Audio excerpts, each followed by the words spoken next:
টাকা ট্যাঙ্ক দিকে করেন।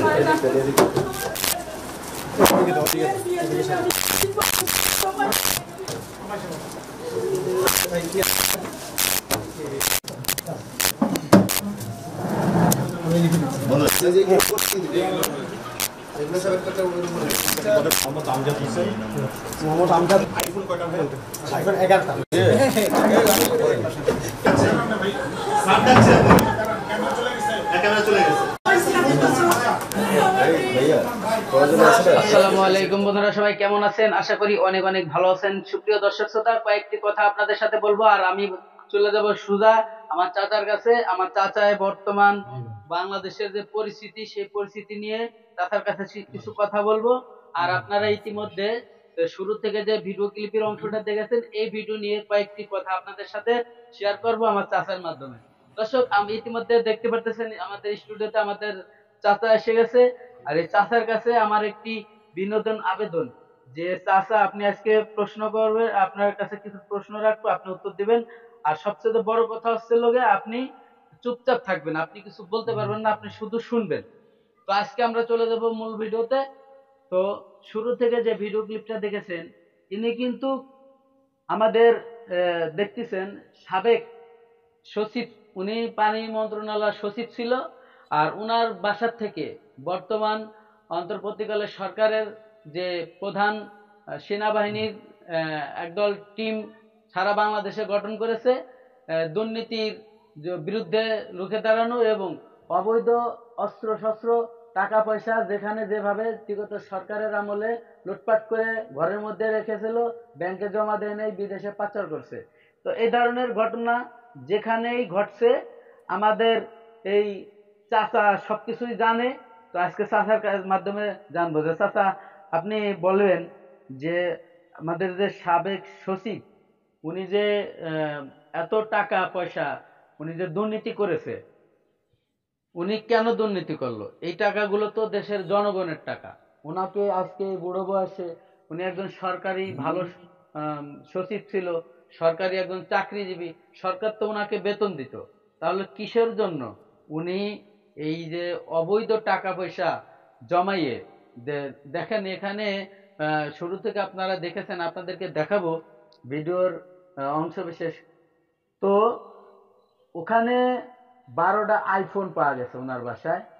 আর অন্তত 160 ভরি 160 ভরি স্বর্ণ অলংকার নগদ পাওয়া গেছে, যেটা ব্যবহার করা ছাড়া, সেটা হচ্ছে ওই সুকেসের মধ্যে, ট্রাঙ্কের মধ্যে পাওয়া গেছে আর কি।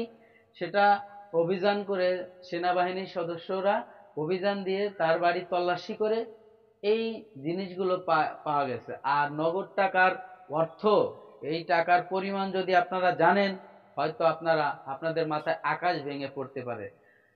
আমরা অনেক সময় দেখেছি যে আপনার স্ক্রিনে ভিডিও ক্লিপটা দেখতেছেন যে কিভাবে সেনাবাহিনীরা তারা তল্লাশি করে এই টাকাগুলো উদ্ধার করেছে এবং ওনাকে ধরে নেওয়ার সময় ওনার বড় ছেলেরও ধরে নিছে এবং ওনার ওয়াইফ, ওনার মেয়ে। আর আসলে কি, দুর্নীতি করে কেউ কখনো পার পায় নাই এই দেশে, হয়তো কেউ পাবে না। একদিন না একদিন তাদের আইনের সম্মুখীন হতেই হবে। অতএব দুর্নীতি করাটা আসলে কারোর জন্যই এটা ভালো না। আর চোর, যে সমাজের চোর, তাকে কিন্তু সবাই ঘৃণা করে। কেউ কলমের চোর, কেউ দেশের চোর,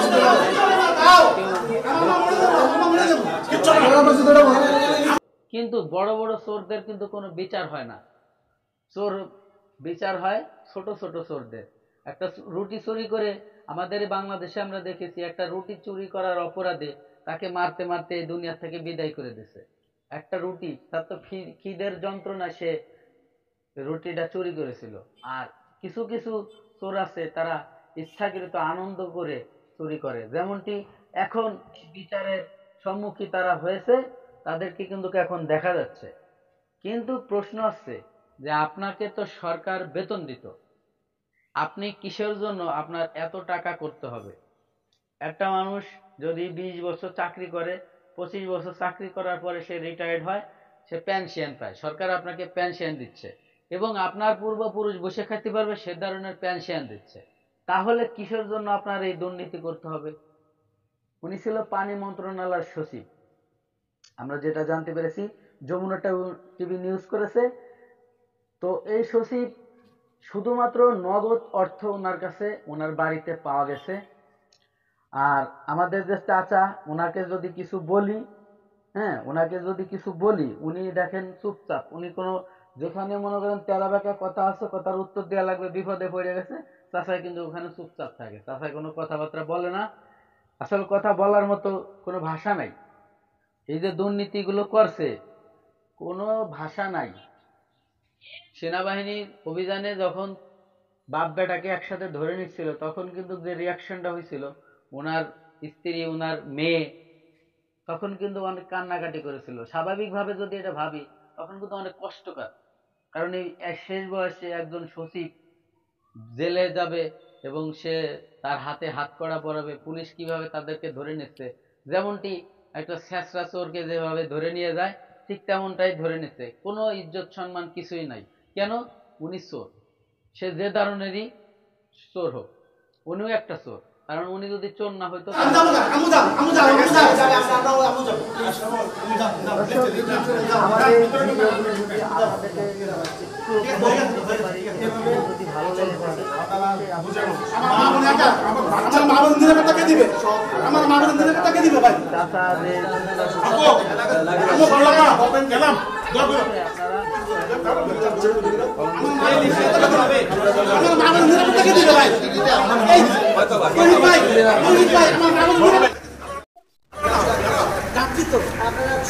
দেখেন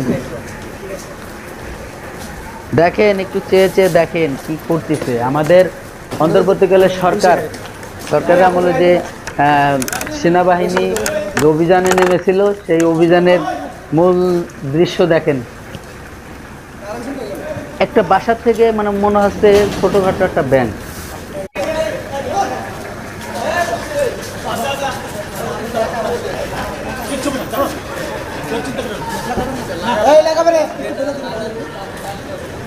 গোপন সংবাদের ভিত্তিতে যৌথ বাহিনী অভিযান করে, আর আমরা থানা পুলিশ সহায়তা করি। আমরা তাদের কাছ থেকে নগদ 1,09,50,000 টাকা জব্দ করি, বাংলা টাকা, এবং কিছু বৈদেশিক মুদ্রা জব্দ করি। এছাড়াও 11টি আইফোন এবং 7টি ঘড়ি জব্দ করি। অভিযানটা কখন থেকে চলতেছিল এবং কতক্ষণ লাগায় আপনারা অভিযানটা করলেন এবং কাদের আটক করলেন?